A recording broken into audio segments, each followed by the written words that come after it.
Good day, I'm Jasamer B. Logroño, and today I'll present a research titled Quality of Restroom of Timber City Academy and the Sanitation Etiquette of the Grade 12 Senior High School Students, a behavioral study.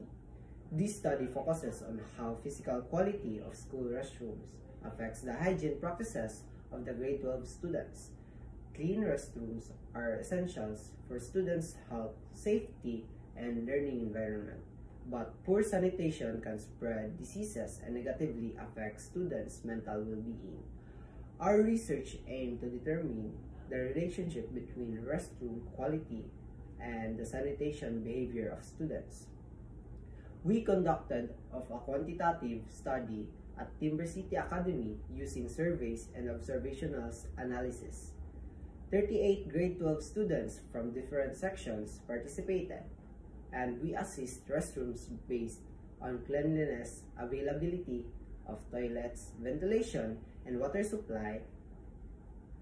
And students also answered questions about their sanitation habits, such as hand washing and waste disposal. The data were analyzed using descriptive statistics and persons-hour correlation to find a relationship between restroom quality and hygiene behavior.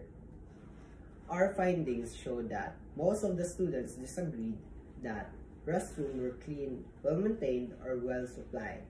However, the students demonstrated good sanitation etiquette, like most washed their hands after use, flush toilets properly, and dispose waste correctly. This suggests that even if restroom conditions were poor, students still maintained responsible hygiene habits. Our study highlights that clean and well-maintained restrooms are important for encouraging even better sanitation habits. Poor restroom conditions could discourage hygiene behavior in the long term.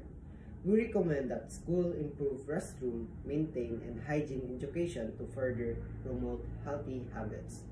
This research can also guide future policies to create safer, healthier learning environments for all students. Thank you very much.